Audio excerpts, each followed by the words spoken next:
பிரியா கண்ணு, எங்கம்மா போன? அண்ணே நைட்டு பூரா உன்னைய தேடிக்கிட்டு இருந்தியா? எங்க சாமி போன?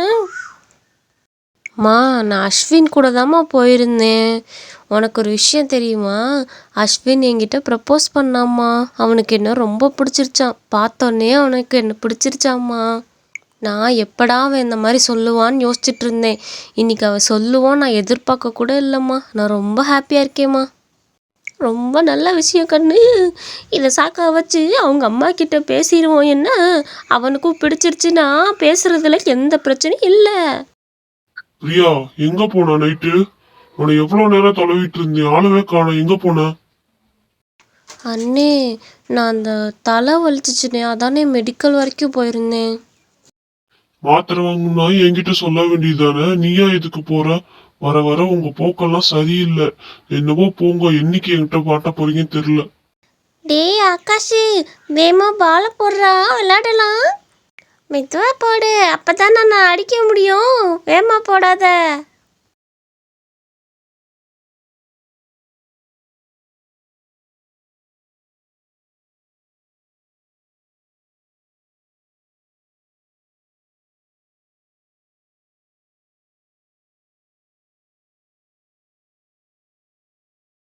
ஐயோ, என் மண்டையை உடச்சிட்டானுங்களே. ஏன்டா அறிவு கட்ட பசங்களா, பாலை மண்டையில தான் அடிப்பாங்களாடா?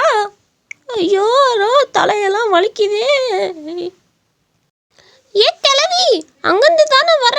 அந்த பால் எடுத்து போட்டா குறைஞ்சா போயிடுவேன். ஏடா, பால் அடிச்சு விட்டது இல்லாம கிளவின்னு மரியாதை இல்லாமையா கூப்பிடுற? இன்னைக்கு உங்களை என்ன பண்றேன்னு பாரு. டே ஆகாஷ், இந்த கிளவி அடிச்சாலும் அடிச்சிருண்டா, ஓடிரு.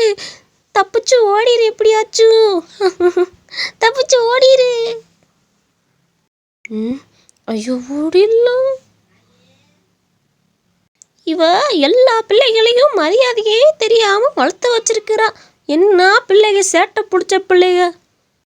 ஏ ராணி, எங்கடி உனைய 2 நாள் ஆளவே பார்க்க முடியல. நான் வேலை சொல்லிடுவேன்னு சுற்றிக்கிட்டு இருக்கியா? இல்லைத்த, மண்டபத்தில் பூ கட்டி கொடுத்துட்டு இருந்தேன் அத்தை. அவங்களுக்கு கொஞ்சம் வேலை ஈஸியாக இருக்கும்ல, அதனால தான் அத்தை, வேற ஒன்றும் இல்லைங்க அத்தை. சரி, என் மண்டையில் பால் அடிச்சு விட்டாங்க. எனக்கு ஒரு காப்பியை போட்டு கொடுடி. தலையெல்லாம் ரொம்ப வலி, பின்னி எடுக்குது. எடுத்துட்டு வா.